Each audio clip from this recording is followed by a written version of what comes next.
네, 안녕하세요. 수학 끝까지 해내는 님, 그리스학 대치점 수학을 담당하고 있는 조성현 강사입니다. 자, 오늘은 일단은 경기여고 2학년 수학 시험이 이제 어제 끝났기 때문에 내신 분석을 하기 위해 이렇게 자리를 했습니다.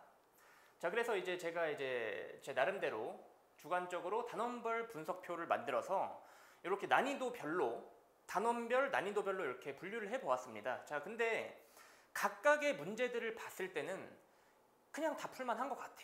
근데 이제 이게 중난이도랑 이제 중상난이도가 모여있기 때문에 이제 체감상 그렇게 쉽진 않았을 것 같고, 중상난이도가 이제 총 2문제가 이렇게 함수 쪽에서 함수의 극한에서 2문제가 출제가 되었습니다.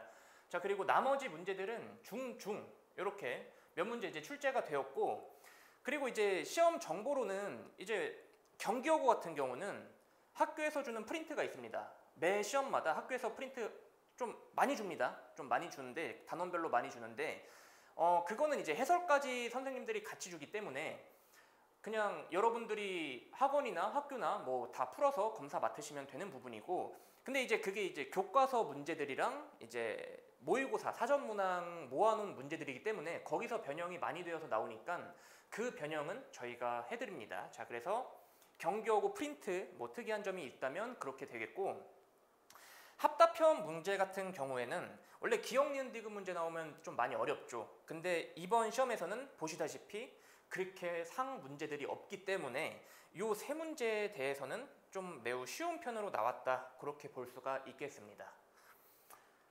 자, 그리고 나서 이제 1번부터 총 21문제, 서술형 5문제에 객관식 16문제가 있는데, 저희가 이제 적중한 문제들을 이렇게 표시를 해 보았습니다. 자, 이 적중이라는 건 무엇이냐면, 뭐 여러분들이 교과서도 풀고, 그리고 뭐 시중 문제집, 뭐 RPM, 센, 뭐 블랙라벨 이런 것들 많이 풀 텐데, 그거 다 풀고 여기에서 적중되었다, 이게 말하는 게 아니라 학원에서 준비해 준 과제들, 학원에서 준비해 준 과제들도 뭐 만문제 같은 거 주고 적중되었다라고 하면 안 되겠죠. 모의고사, 마지막에 푸는 모의고사 5회 내지 10회 정도만 풀면 이 정도의 적중률을 보였다라고 생각을 하시면 되겠습니다. 물론 그래서 요거 빼놓은 이유는, 요것도 원래는 그냥 푼 문제들 중에서는 있죠. 근데 이제 정말 정직하게 모의고사에서만 딱 적중이 되었다라고 표시를 해놓은 겁니다. 자, 시험 범위는 함수의 극한에서 도함수의 활용까지. 활용인데 이제 접선의 방정식만 이제 들어간다고 생각하면 되겠습니다. 자, 근데 여기서 이제 학교 선생님들이 어디에 이제 중점을 많이 두었냐라고 생각을 한다면, 함수의 극한 요거 지금 7문제에다가 7문제, 그러니까 총 14문제가 1단원, 대단원인 함수의 극한에서 나왔습니다. 자, 미분계수와 도함수랑 이제 도함수 쪽으로 넘어가서는 7문항인데, 그래서 이제 1단원에 중점을 좀 둔 것을 알 수가 있겠죠. 자, 그리고 서술형 특성에 대해서 이제 해보겠습니다. 서술형 특성은 총 5문제, 이거 전부 다 6점이야, 6점. 자, 그러니까 총 30점이겠죠. 자, 근데 1번은 6점짜리를 또 3개로 나눠놨어. 그러니까 2점짜리 3개, 그리고 2번 같은 경우는 얘도 2개로 나눠놨습니다. 3점짜리 2개 이렇게 나눠놨습니다. 자, 1번은 조금 말할 게 없습니다. 사실 기초야, 기초. 그냥 계산만 할 줄 알면, 그냥 극한에 대한 단순 계산만 할 줄 알면 맞출 수 있는 문제. 2번도 마찬가지입니다. 연속의 정의를 이용해서 요거 3개, 좌우극한 함수값이 같다는 점을 이용해서 풀면 그냥 풀리는 문제였고, 기본 문제입니다, 여기도. 그래서 1번과 2번은 그냥 여러분들 주는 문제였지 않았나 라고 생각을 하고, 3번 같은 경우는 이제 조건을 이용해서 함수를 통일한다고 했는데, 무슨 말이냐면 요 fx와 gx와의 관계를 봐야 되는데, 이 gx가 뭐 곱하기 무슨 fx 이렇게 표현이 되어 있습니다. 그거를 이 fx를 gx로 이제 정리를 해서 그냥 문제 대입만 한다면 풀어줄 수 있는 문제라고 생각이 되었습니다. 자, 그리고 4번 이렇게 표시를 해놨죠. 다항함수라고 표시를 해놨는데, 중요하죠. 왜 중요하냐면, 다항함수라는 말이 없이 그냥 함수 fx라고 했다면 다항함수로 풀면 안 되잖아. 이 몇 차식인지 이렇게 설정을 하고 풀려면 다항함수라는 조건이 있어야 됩니다. 그래서 문제 좀 꼼꼼히 잘 읽으셔야 하고 n차식이라고 놓고 우리 문제에서 조건에서 주어진 그거대로 하면 몇 차식인지 구해줄 수 있었던 문제였습니다. 자, 5번 같은 경우는 마지막 문제죠. 자, 연속함수와 이제 불연속 함수의 곱입니다. 곱인데 그래프를 그려서 얼만큼 평행이동하면 이 불연속인 점들을 보완할 수 있는지를 묻는 문제였는데 사실 이 연속함수랑 불연속함수랑 곱해서 연속이 되려면 이 불연속이라는 게 사실 뭐 좌극한과 우극한이 다를 수도 있고 함수값이랑 극한값이 다를 수도 있는데 그거를 보완해 줄 수 있으려면 얘랑 얘랑 곱해서 뭐 0이 된다고 생각을 하면 되겠죠. 자, 그렇게 해서 간단히 문제에서 나온 그래프만 그릴 수 있다면 얼만큼 평행이동하는지는 좀 쉬운 문제였습니다. 자, 문제의 특징으로는 계산 위주의 문제로 나왔습니다. 계산 위주. 자, 아니 문제가 뭐 당연히 계산 아닌가요?가 아니라 우리가 이제 수투 이 단원 특성상 정의를 이용하는 문제와 개념을 이용하는 문제들이 좀 많이 나올 수도 있었는데 그것들을 물론 이용해서 계산 위주의 문제들로 구성이 되어 있었다는 점을 이제 특징으로 써놨고 근데 이제 계산 위주의 문제다 보니까 실수라든지 또는 이 시간적 압박감이 들었을 것 같습니다. 자, 그래서 상난이도는 없었지만 얘는 없었지만 계산 문제들로 쭉 배치를 해놔가지고 계산 빨리 하고 실수 없이 빨리 해내는 게 포인트였었던 것 같습니다.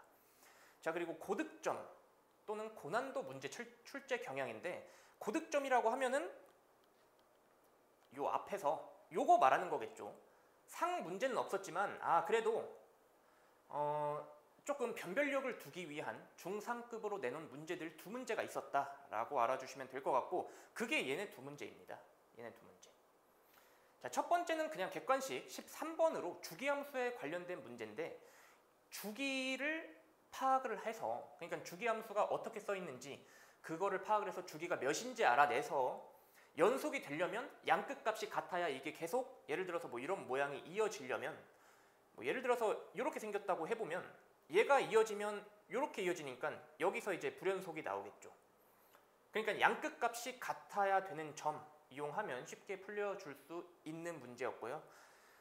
자, 객관식 15번과 16번 둘 다 함수의 극한과 연속, 대단원 함수의 극한에서 고난도 문제가 2문제가 출제가 되었다라고 생각을 하는데 이 15번 같은 경우에는 이 원의 넓이를 구하는 게 문제인데 이거를 구해내려면 당연히 반지름을 알아야겠죠. 반지름.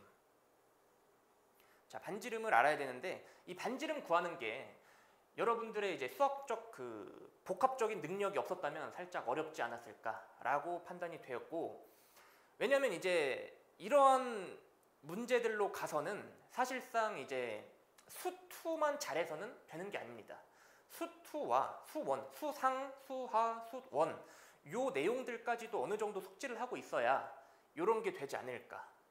문제를 보시면 알겠지만 자, 그래서 16번 같은 경우도 함수 연속에서 이제 출제가 되었는데 이것도 유리함수죠. 이거는 뭐였어? 위에 거는 원이었습니다. 이 원, 수학, 상, 유리함수, 수학, 하 이렇게 복합적인 문제들이 출제가 되기 때문에 이제부터는 이 시험뿐만이 아닙니다. 남은 기말고사도 마찬가지고 내년에 있을 3학년도 마찬가지고 계속 누적이 되어서 출제가 될 수밖에 없는 거는 모의고사 문제들도 누적이 되어서 출제가 되니까 근데 모의고사 문제들을 학교 선생님이 이제 변형을 해서 출제를 하시니까 그렇습니다. 자, 그래서 이제 출제 경향과 이제 고득점 출제 경향은 여기서 마무리를 하고 총평이 남았습니다. 자, 포인트와 방향성이 있는데 이 수투 특성상 그러니까 예를 들어서 수원부터 이제 말씀을 드리면 수원은 처음에 지수로그 그리고 삼각함수 그리고 수열이 있겠죠. 자, 이 세 가지 단어는 뭐 사실상 그렇게 연계성이 크진 않습니다. 특히 수열 같은 경우.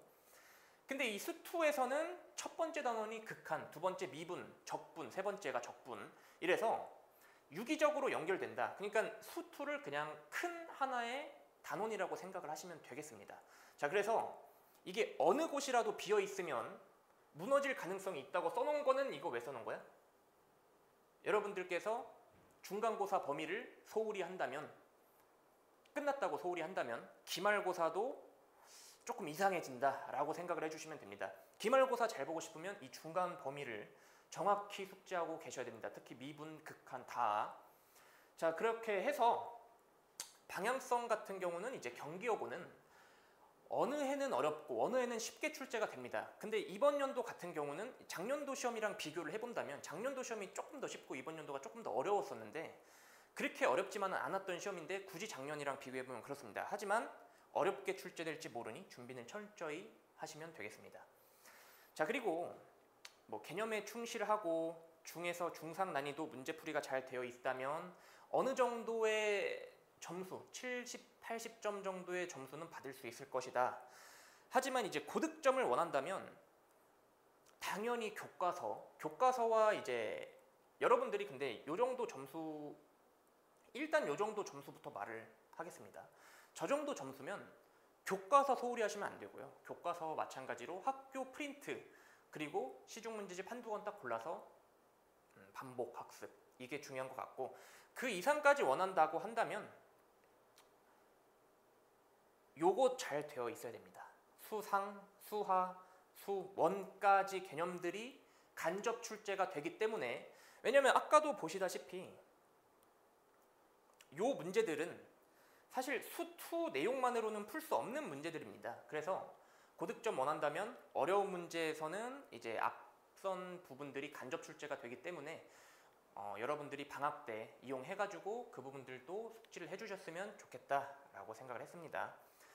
자, 그래서 여기서 경기여고 2학년 수학 내신 분석 마무리 해보도록 하겠습니다.